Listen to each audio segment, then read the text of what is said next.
It might seem like when people talk about government, they're using a different language. That's because words have very specific meanings, and it's important to understand what they mean when you're discussing political organizations. So let's go through a few key terms. First one, constitutional monarch. Canada still has a queen as our head of state. Why? Because she's neat. But the queen is not an absolute monarch. In fact, her power is severely limited by our constitution. That brings me to our next term.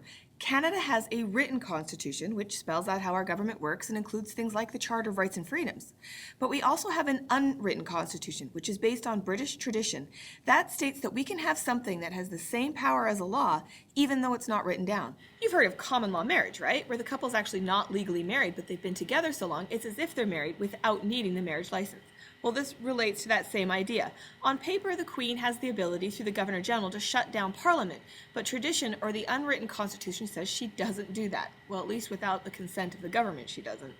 Another term is parliamentary. That's anything to do with the legislative branch of government, the House of Commons or the Senate. Opposition parties are the parties who didn't have the highest percentage of seats in the House of Commons, and therefore they have to sit on the left-hand side of the Speaker of the House across from the government. The official opposition is the party that came in second place, and they have what's called a shadow cabinet, which is set up to question the actions of the government. Now, whenever you watch a debate in the House of Commons, it can look like they're a bunch of children, but that's actually what it's supposed to look like. That's because the role of the opposition party is to represent minority views and poke holes in the ideas of the government in order to ensure that the laws are passed in the best interests of everyone, including minorities. So what is a cabinet minister? Well, that's a member of the executive branch who has a portfolio. That's a fancy term for heading up a department. So there's the Minister of Finance, the Minister of Trade, the Minister of Fisheries. These ministers or people ensure that all of the legislation relating to their portfolio or department is followed. The executive branch enforces the laws. So for example, in Alberta, the Minister of Education is responsible for schools and the curriculum. So talk to him if you want to change what you have to learn. You can see some cabinet ministers here standing around the Prime Minister. They get to sit front and center in the House of Commons because they're both part of the executive and legislative branches. Okay, now I'm going to try and explain to you a very complex idea called responsible government. The first thing you need to know, it has nothing to do with behaving responsibly because we all know politicians don't behave themselves all the time. It has to do with how the executive branch in Canada gets their job. Think back to the electoral system in Canada. The party with the most seats in the House of Commons gets to be the Government of Canada. What that means is the members of their party who were elected to the legislative branch get to form the executive branch.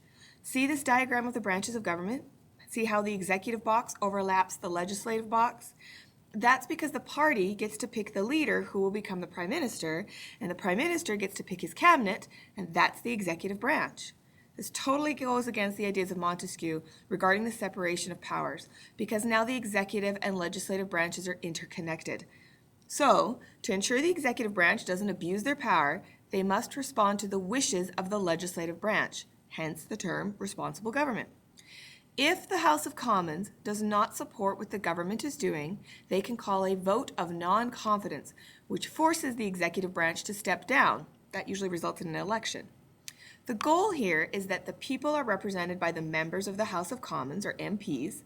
Therefore, the executive branch is responsible to the people because they must respond to the wishes of the people's representatives. But there is a hitch. You knew that was coming, didn't you? This system of responsible government works great with minority governments because other parties can band together to pass a vote of non-confidence. But in a majority government that has more than 50% of the seats in the House of Commons, that vote will not happen because of party solidarity.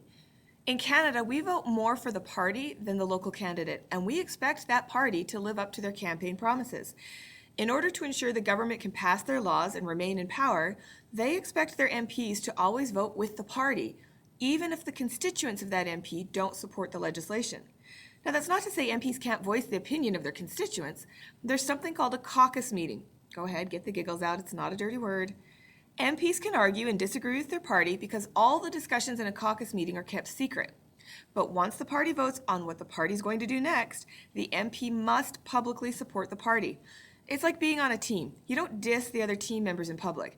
And if an MP is tempted to speak out against his party, there's a person called the party whip, whose job is to make sure everyone's being a team player. And if not, you could get kicked off the team. That means you're going to get kicked out of the party, which means you could now have to sit on the opposite side of the House of Commons. So because of party solidarity, a majority government would prevent a vote of non-confidence from gaining enough support to pass because they're all going to vote with the party to keep their job. So let's get back to that idea of a non-confidence vote. Remember the technique of democracy called power of the purse?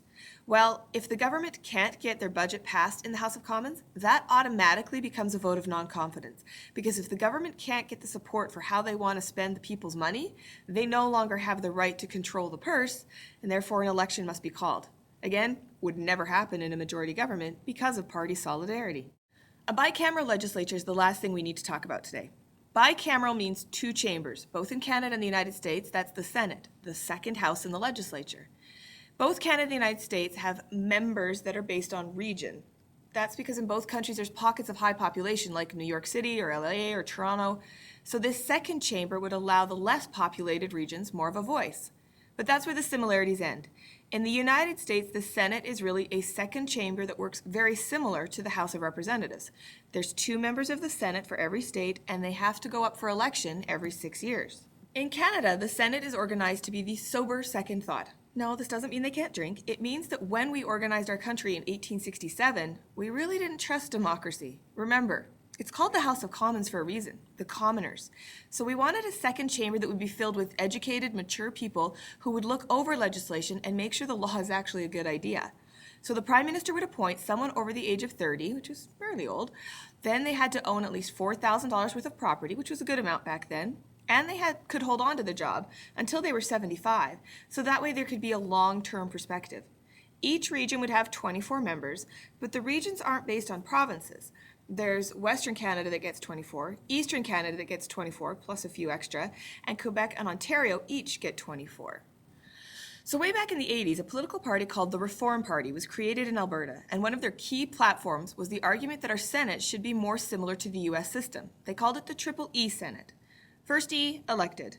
Because our senators are appointed by the Prime Minister, they often show a loyalty to their party instead of to the region they should be representing. However, the downside to this is that we would then lose that long-term perspective that comes from holding the job until you're 75. Second E, effective. This relates to elections because if a senator knows they're up for re-election, they're going to work harder. And there have been way too many senators getting caught for not doing their job and yet not getting fired. Equal. Base the number of representatives on each province like the Americans do for their states. That way Western Canada doesn't have to share their representatives while Ontario and Quebec still get their own. However, there's a movement in the United States to actually change this regional representation because they say it's not democratic. Democracy is based on the idea that each individual has the same level of power or representation by population. But people in California, which is the most populous state, has the same number of senators as Montana. That means people in Montana have more power than is their fair share. To put it in a Canadian context, would you be okay having PEI's population of over 146,000 having the same level of representation as Alberta's 3.5 million?